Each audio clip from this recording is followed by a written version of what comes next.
In the debate, Cruz mashed Rubio. A lot of the media is saying that it was a draw. Some said Rubio won. Some said Cruz did better. But they were all judging it based on style, who sounded better, who looked better. And Rubio looked very good on many of those occasions, and he is handsome, young, charismatic, and all of that. Cruz also looked, I think, very good, I think.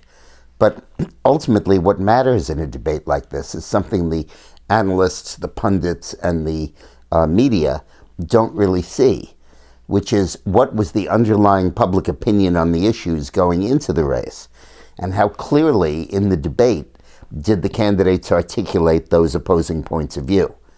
When you have a crucial issue that's very important to voters, like immigration, where the opinion is staked out so sharply, with the vast majority Republicans wanting to exclude Syrian refugees and wanting to not give amnesty to those who come here illegally.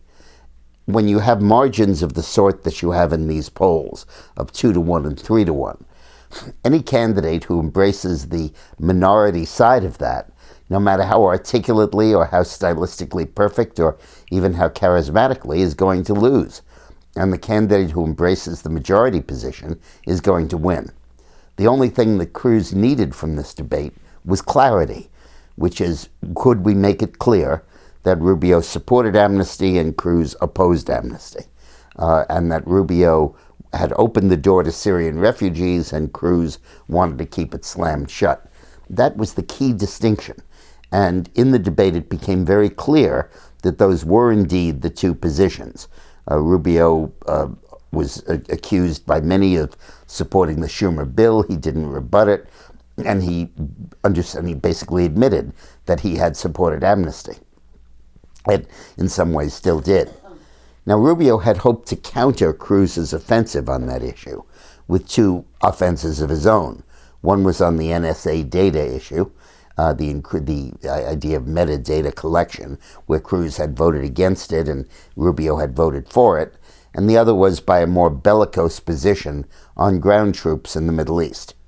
Well, the first one really didn't work because Cruz explained the difference in the bills and did so very articulately.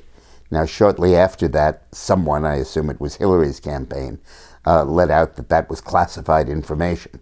This from a woman who kept it all on her clothesline server, and anybody could come in and snoop at it who wanted to.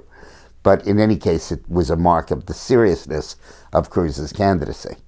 But clearly, Cruz emerged from that exchange in pretty good shape. Again, he didn't tie himself to the 1 and the 3-1. He slipped out of that. And then I think the other was, of course, ground troops in the Middle East, where Cruz, I think, deftly parried that, opened the door to ground troops.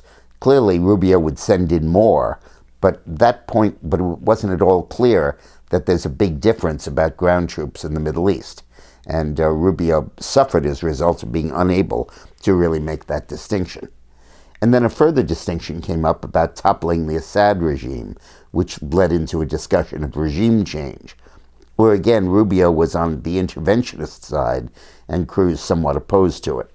So those dichotomies on those 4 or 5 issues are really crucial, and they shape who won the debate in sort of classical terms, who won the debate.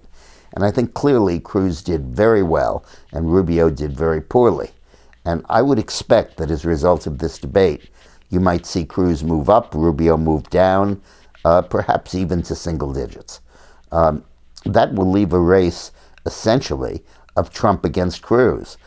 Two guys who like each other, agree with each other, and pat each other on the back. It remains to be seen if they'll pat each other on the back now with open palms or with daggers. We'll see.